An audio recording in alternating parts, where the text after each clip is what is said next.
बिस्मिल्लाहिर्रहमानिर्रहीम। अस्सलामु अलैकुम वरहमतुल्लाहि वबरकातुहू। अल्हम्दुलिल्लाह पाकिस्तान में हर साल जश्न आज़ादी बहुत जोश व खरोश से मनाया जाता है। बच्चे बूढ़े बड़े सब ही अपने मुल्क की मोहब्बत में जश्न आज़ादी की खुशियों का एहतमाम करते हैं। पहला सवाल आपके जहनों में, जिसका जवाब आप लोगों ने सवाल कर करके पूछा हमसे कि क्या जश्न आज़ादी की खुशियाँ फजूल खर्ची हैं, तो याद रहे वतन की मोहब्बत ये ईमानियात में से है। हुज़ूर अलैहिस्सलाम ने शहर मक्का से मोहब्बत की क्योंकि आप वहाँ पैदा हुए, क्योंकि आप वहाँ रहते थे। आप मदीना तैयबा गए, आपने मदीना तैयबा से मोहब्बत की। हदीस शरीफ में आता है हुज़ूर अलैहिस्सलाम जब किसी जगह से वापस तशरीफ़ लाते तो आप जैसे ही शहर मदीना को देखते आप अपनी सवारी को तेज़ कर देते, क्योंकि आपको शहर मदीना से मोहब्बत है। बिलाशुबा मक्का और मदीनतुल मुनव्वरा जैसी तो ज़मीन कहीं नहीं मिल सकती। ऐसी मुक़द्दस सरज़मीन तो सिर्फ वहीं है।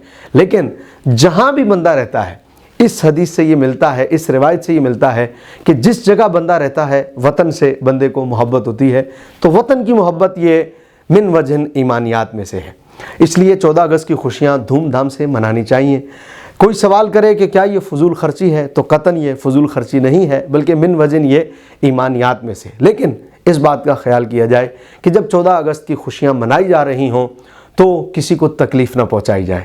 मोटरसाइकिल के साइलेंसर निकाल कर उन्हें भगाना, धूम धड़क्का करना, इतनी आवाज़ में गाने बाजे बजाना कि बराबर वालों की नींदें हराम हो जाएं, और वैसे भी गाना बाजा बजाना जायज़ नहीं है। फिर इस मौके पर उसकी आवाज़ को इतना बढ़ा देना कतन जायज़ नहीं। आइए ये मालूम करें कि जश्न आज़ादी हमें कैसे मनानी चाहिए। खुशियाँ मनाएं, अल्लाह ताला का शुक्र अदा करें, और उसके साथ साथ उन 22 लाख जानों का जिन्होंने नजराना दिया इस मुल्क को बनाने के लिए, उनके लिए इसाले सवाब करें। उन उलमाए अहले सुन्नत का जिन्होंने कायदे आज़म मोहम्मद अली जिन्ना का साथ दिया और उन्होंने अपने आस्थानों पर, अपने जहाँ उनके मदारिस थे वहाँ पर कायदे आज़म को बुलवाकर पाकिस्तान की अहमियत को उजागर किया, उनको इसाले सवाब करें। हमें जश्न आज़ादी यूँ मनानी चाहिए, झंडियाँ और झंडे ज़रूर लगाने चाहिए, लेकिन इस बात का ख्याल करें कि पाकिस्तान का झंडा नीचे न गिरने पाए। ईद जिस तरह जश्न आज़ादी ख़त्म होती है और हम जैसे ही जश्न आज़ादी ख़त्म हो जाती है उसके बाद उन झंडियों को रोडों पर आता हुआ देखते हैं तो दिल बड़ा दुखता है।